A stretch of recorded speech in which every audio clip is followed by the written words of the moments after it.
स्वागत करती हूं आप सभी का भारत 24 पर। मैं हूं आपके साथ पूर्णिमा मिश्रा और वक्त है 4 के बार का, जिसमें सबसे पहले हम बात करेंगे मध्य प्रदेश कैबिनेट के विस्तार की। एक तरफ जहां पर मंत्री पद की शपथ ली गई है, कैबिनेट का विस्तार हुआ है, मोहन यादव के नेतृत्व में 28 विधायकों ने मंत्री पद की शपथ ग्रहण की है। कौन कौन से वो विधायक हैं जिन्होंने मंत्री पद की शपथ ग्रहण की, उसकी जानकारी आपको दूंगी और अगली खबर आपको बताएंगी मेरी सहयोगी महिमा सिंह कंवर। जी बिल्कुल, देखिए आज देश भर में क्रिसमस की धूम है और अब से थोड़ी देर पहले प्रधानमंत्री मोदी ने ईसाइयों के कार्यक्रम में शिरकत कर उनको बधाई दी। सुप्रीम कोर्ट के चीफ जस्टिस भी क्रिसमस के जश्न में डूबते हुए नजर आए। तस्वीरें आपको दिखाएंगे। तीसरी बड़ी खबर आपको बताएंगी प्रीति नेगी। जी हाँ, देखिए घाटी में आतंकियों ने जिस कायराना हरकत को अंजाम दिया है उसका इंतकाम लेना अभी बाकी है। कश्मीर में देश के दुश्मनों को दबोचना अभी बाकी है। 4 जवानों की शहादत का बदला चुन चुन कर लिया जाएगा। भारतीय सेना पिछले 6 दिन से राजौरी और पुंछ के जंगलों में आतंकियों की तलाश कर रही है। जंगल में छिपे कायरों को पकड़ने के लिए सेना के जवान दिन रात एक किए हुए हैं। और चौथी बड़ी खबर आपको बताएंगे आयुष। आपको बताएंगे कि जाता हुआ साल लोगों को ठंड से सताने लगा है। पहाड़ी इलाकों की बर्फबारी का असर मैदानी इलाकों खास करके उत्तर भारत में लगातार दिख रहा है। क्या असर है आपको बताएंगे, लेकिन उससे पहले एक बड़ी खबर बताएंगी पूर्णिमा मिश्रा। बड़ी खबर यही है कि मध्य प्रदेश में डॉक्टर मोहन यादव के नेतृत्व में नई बीजेपी सरकार बनने के बाद अब 12 दिन बाद मंत्रिमंडल का यह विस्तार हुआ। कुल 28 विधायकों ने अब से थोड़ी ही देर पहले मंत्री पद की शपथ ग्रहण की है, जिसमें 18 विधायकों ने कैबिनेट मंत्री पद की शपथ ली। 6 नेता राज्य मंत्री, स्वतंत्र प्रभार और 4 विधायकों ने राज्य मंत्री के रूप में शपथ ली है।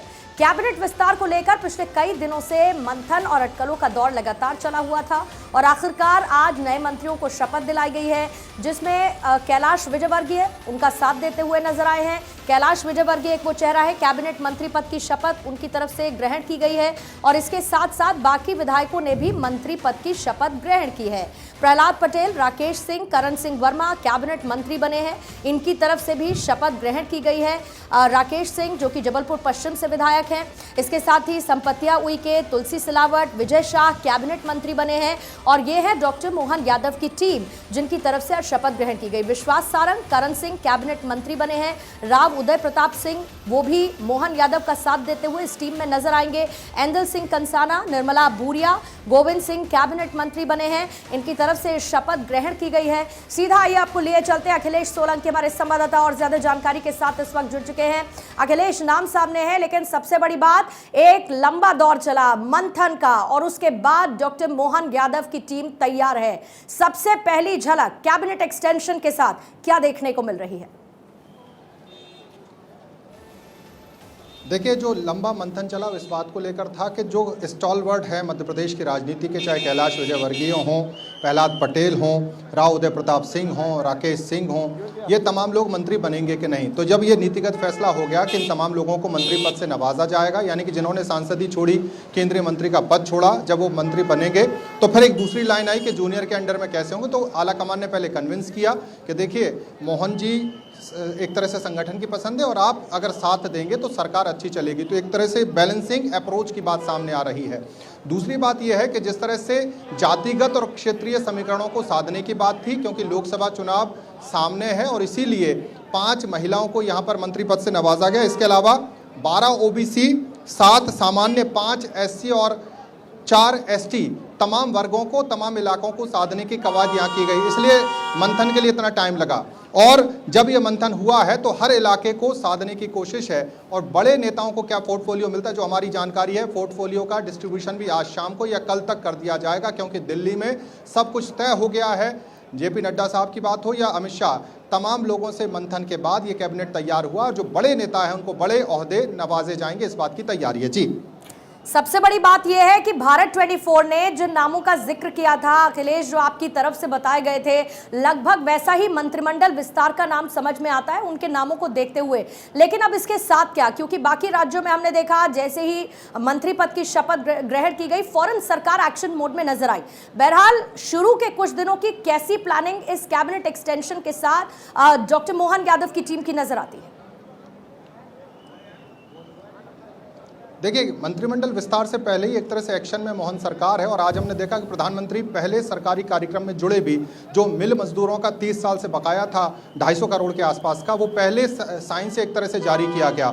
प्रधानमंत्री ने जिक्र भी किया कि मैं गरीब के लिए काम किया, सरकार ने उस इवेंट में मौजूद हूं। इसके अलावा हार्ड हिंदुत्व की बात जो मध्य प्रदेश में देखने को मिलेगी, चाहे वो लाउड स्पीकर बैन की बात हो या हम कहें कि जिस तरह से स्लॉटर हाउसेस की बात हो या खुले में मांस बेचने पर प्रतिबंध की बात हो, तो हिंदुत्व का एजेंडा और राम मंदिर का एजेंडा मध्य प्रदेश में जोर शोर से चलेगा। जहां तक अगर प्रशासनिक गतिविधियों की बात करूं तो पिछले 18 साल से शिवराज सिंह चौहान और उनके करीबी लगातार मंत्री बनते रहे और ये जो बड़े नेता हैं जो दिल्ली का रास्ता जिन्होंने तय किया था वो मध्य प्रदेश लौटे हैं। तो एक तरह से तमाम वर्गों को साधने के और तमाम बड़े नेताओं के अनुभव मध्य प्रदेश के लिए बहुत काम आएगा और मध्य प्रदेश की चाहे साल 2024 के लोकसभा चुनाव सर पर है। भारतीय जनता पार्टी रणनीति बना रही है। जातिगत क्षेत्रीय समीकरण जो साधने की कोशिश की गई है वो कितने महत्वपूर्ण हो जाते हैं? देखिए, जिस तरह से मैं पहले भी जिक्र कर रहा था कि तमाम इलाकों को तवज्जो दी गई और वो इलाके जहां पर विधानसभा चुनाव में पार्टी ने अच्छा किया, चाहे विंध्य की बात हो, महाकौशल की बात हो और ग्वालियर चंबल की बात हो। और एक चीज़ मैं यहां जोड़ दूं, ग्वालियर चंबल के जब मैं जिक्र कर रहा हूं तो सिंधिया जी को फ्री हैंड मिला है। उनके समर्थक 3 मंत्री यहां पर बनते नजर आए हैं। हम बात करें गोविंद सिंह की, प्रद्युम्न तोमर की बात करें या तुलसी सिलावट की बात करें तो सिंधिया जी का कद जो है इस सरकार में भी मजबूत है। और क्षेत्रीय जो संतुलन की बात है उसके साथ साथ जो बड़े नेता उनको ये जिम्मेदारी दी गई है। कैलाश जी के पास जिम्मेदारी है कि मालवा निमाड़ आप जिताइए, महाकौशल की जिम्मेदारी प्रहलाद पटेल के जिम्मे रहेगी, ग्वालियर चंबल की जिम्मेदारी जो है सिंधिया के कंधे पर रहेगी और सेंटर जो है एक तरह से तमाम लोगों को मिलकर ये मध्य प्रदेश जीतना है। 29 लोकसभा सीट का टारगेट बीजेपी ने मध्य प्रदेश में रखा है और उस टारगेट को अचीव करने के लिए बड़े नेताओं को बड़ी जिम्मेदारी दी गई है। और 7 जो बड़े नेता दिल्ली से आए हैं उनके साथ जो नई टीम जोड़ी गई है, पहली बार के विधायकों को मौका मिला है, वो इसलिए कि इस एक तरह से युवा जोश है और साथ ही साथ जो एक्सपीरियंस है उसके जरिए पार्टी केवल ना चुनावी सफलता हासिल करे बल्कि मध्य प्रदेश की छवि बढ़े और मध्य प्रदेश नंबर 1 स्टेट बनने की तरफ आगे बढ़े। जी अखिलेश, ये कहा जा रहा था कि जो मंत्रिमंडल का विस्तार होगा इसमें मोदी का फॉर्मूला देखने को मिलेगा और कहीं ना कहीं ये भी कहा जा रहा था कि कोटा सिस्टम तो नहीं होगा लेकिन हर एक जाति को साधने की पूरी कोशिश होगी। तो क्या ये सब नजर आया यहाँ पर?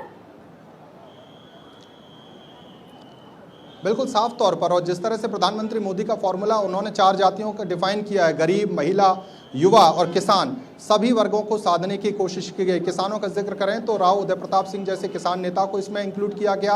आदिवासियों का जिक्र करें, विजय शाह जैसे पुराने कद्दावर नेताओं को एक तरह से वहां पर मंत्री बनाया गया। तो जातिगत भी बात है, साथ ही साथ जो 4 जातियां प्रधानमंत्री कहते गए उनको साधने की बात है।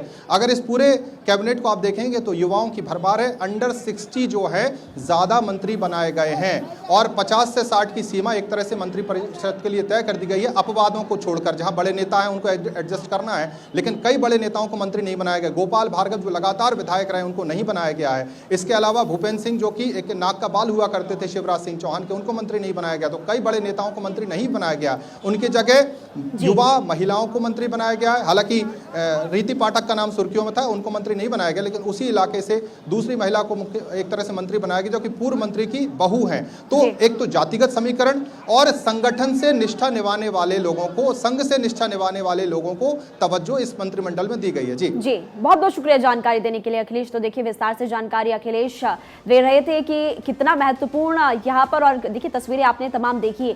आगे बढ़ते अगली बड़ी खबर आपको बताते हैं जम्मू कश्मीर में 3 सिविलियन की मौत का मामला कोर्ट ऑफ इंक्वायरी के आदेश दे दिए गए हैं।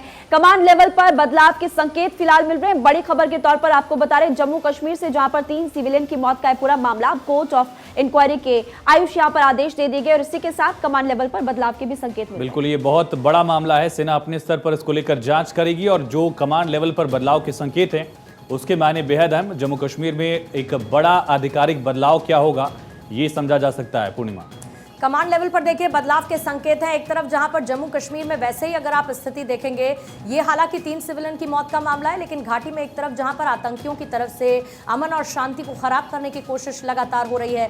तस्वीरें आप दिखा रहे हैं, हमने अपने 4 जवान खो दिए, वो शहीद हुए हैं और इसी बीच में जो घटना 3 सिविलियन की मौत के मामले को लेकर सामने आई, अब इसमें एक बड़ा बदलाव, कोर्ट ऑफ इंक्वायरी के आदेश दे दिए गए हैं। कोर्ट ऑफ इंक्वायरी के बाद अब इस पूरे मामले की तफ्तीश की जाएगी और इसके साथ ही जो कमांड लेवल है, जो हाई लेवल है, उस पर भी बड़े बदलाव के संकेत मिल रहे हैं। ये एक बड़ा एक्शन आने वाले वक्त में देखने को मिलेगा।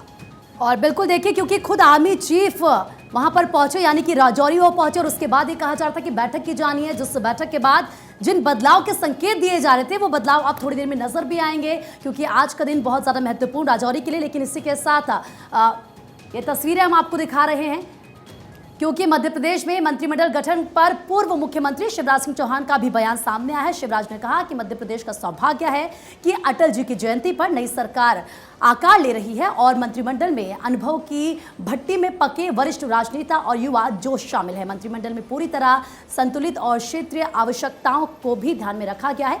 पीएम मोदी जी के मार्गदर्शन और सीएम मोहन यादव जी की अगुवाई में प्रदेश को सुशासन देगी नई सरकार। प्रदेश के विकास और जनता के कल्याण में कोई कसर नहीं छोड़ी जाएगी। शिवराज सिंह चौहान ने ये तमाम बातें कही हैं। नई सरकार पूरा आकार ले रही है और आज मंत्रिमंडल शपथ ग्रहण करेगा। मंत्रिमंडल में एक तरफ जहां अनुभव की भट्टी में पके प्रशासनिक अनुभव के धनी वरिष्ठ राजनेता हैं, वहीं दूसरी तरफ युवा जोश भी है। मंत्रिमंडल पूरी तरह संतुलित है और क्षेत्रीय आवश्यकताओं को भी ध्यान में रखा गया है। मुझे पूरा विश्वास है गुड गवर्नेंस डे पर जो सरकार आज पूर्णता के साथ आकार ले रही है, वो प्रधानमंत्री नरेंद्र मोदी जी के नेतृत्व में, उनके मार्गदर्शन में और मुख्यमंत्री मोहन यादव जी के अगुवाई में अपने सभी साथियों के साथ मध्य प्रदेश को सुशासन देगी, मध्य प्रदेश को विकास की नई ऊंचाइयों पर ले जाएगी और जनता की संपूर्ण अपेक्षाओं को पूरा करेगी। और इसी के साथ शिवराज सिंह चौहान ने बधाई दी, शुभकामनाएं दी हैं मंत्रिमंडल एक्सटेंशन के बाद ही तमाम विधायकों को जिन्होंने आज मंत्री पद की शपथ ग्रहण की है। आगे बढ़ते हैं। देश भर में आज क्रिसमस की धूम है। हर साल 25 दिसंबर को क्रिसमस सेलिब्रेट किया जाता है और क्रिसमस की रात लोग चर्च में जाकर प्रार्थना करते हैं। वैसे तो ईसाई धर्म का ये प्रमुख पर्व है, लेकिन इस पर्व को अब भारत समेत पूरी दुनिया में धूमधाम के साथ मनाया जाता है। क्रिसमस का पर्व ईसाई धर्म के संस्थापक प्रभु यीशु के जन्म दिवस के रूप में मनाया जाता है। क्रिसमस के दिन लोग अपने घरों को सुंदर तरीके से सजाते हैं, क्रिसमस ट्री लगाते हैं और इसको लेकर जो उत्साह देखने को मिलता है वो न सिर्फ बच्चों में बल्कि बड़ों में, और खास तौर से वो अपने घर के बच्चों के लिए जिस तरीके से क्रिसमस को लेकर तैयारियां तेज कर देते हैं, वैसा ही उत्साह देखने को मिला। प्रधानमंत्री मोदी भी कार्यक्रम में शामिल हुए। खास मौका था दिल्ली में जब ईसाई समुदाय के लोगों से मुलाकात प्रधानमंत्री ने की। बच्चों ने क्रिसमस दिवस के मौके पर कार्यक्रम में हिस्सा लिया, कैरॉल उन्होंने गाया और प्रधानमंत्री नरेंद्र मोदी भी इस दौरान नजर आ रहे हैं आपको तस्वीरों में जिस कार्यक्रम में वो शामिल हुए। साथियों, क्रिसमस के इस अवसर पर मैं देश के लिए, क्रिश्चियन कम्युनिटी के लिए एक बात जरूर योगदान करूंगा कि आपके योगदान को भारत गर्व से स्वीकार करता है। ईसाई समुदाय ने फ्रीडम मूवमेंट में महत्वपूर्ण भूमिका निभाई है। फ्रीडम स्ट्रगल में क्रिश्चियन कम्युनिटी के कई थिंकर्स और लीडर शामिल थे। गांधी जी ने स्वयं बताया था नॉन कोऑपरेशन मूवमेंट की परिकल्पना सेंट स्टीफेंस कॉलेज के प्रिंसिपल सुशील कुमार रुद्र की छत्रछाया में रची गई थी। साथियों, ईसाई समुदाय ने समाज को दिशा देने में निरंतर महत्वपूर्ण भूमिका निभाई है। वहीं chief justice of India DY Chandrachud ने भी क्रिसमस सेलिब्रेट किया। उनके साथ तमाम जज भी इस जश्न का हिस्सा रहे। तस्वीरें आपको फिलहाल हम दिखाएंगे। We wish you a Merry Christmas, we wish you a Merry Christmas, we wish you a Merry Christmas and a Happy New Year.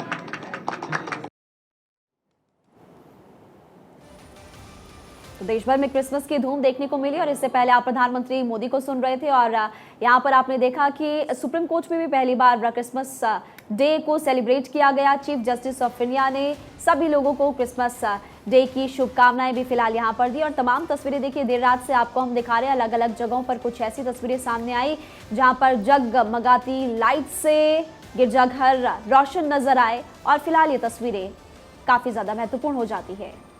और ये तस्वीरें बेहद खास हैं और भारत 24 आपको एक एक तस्वीरें दिखा रहा है। बाजार गुलजार हैं, लोगों में बहुत ज़्यादा उत्साह है और क्योंकि आज क्रिसमस है इसीलिए लोग घरों से बाहर निकल रहे हैं। और देखिए किस तरीके से पूरे देश भर में क्रिसमस को सेलिब्रेट किया जा रहा है।